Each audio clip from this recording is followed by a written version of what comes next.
Folk কেন, আমি ফোকের প্রতি কেন আগ্রহ হয়ে উঠলাম?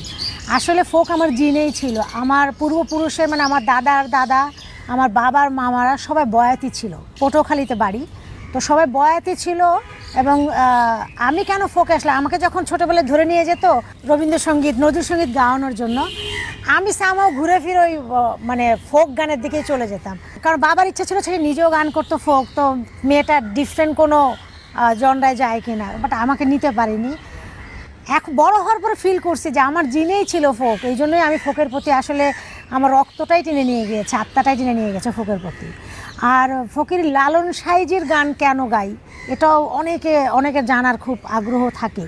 আমার বাড়ি খুলনা, আমি কুষ্টিয়ার কাছাকাছি, আমার জন্ম খুলনাতে, ওখানেই বড় হওয়া। আসলে ফকির লালন সাইজির গানের বাণী বা তার যে আধ্যাত্মবাদ, তার ভিতরে আমি খুঁজে পেয়েছি যে জিনিসটা আমাকে টেনে নিয়ে গিয়েছে, সেটা এক কথায় বলবো বৈষম্যবাদ বলে যে বিষয়টা আছে আমাদের এই সমাজে, আমাদের মানুষের মধ্যে। ফকির লালন সাইজির বাণীতে বা তার ভাবে বা তার আত্মপ্রকাশে কোনো কিছুতে এই জিনিসটা নাই।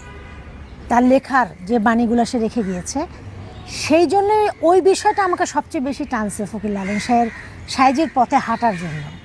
সাইজির গান করতে গেলে সুরের প্রয়োজন আসলে নেই, তালের প্রয়োজনও নেই।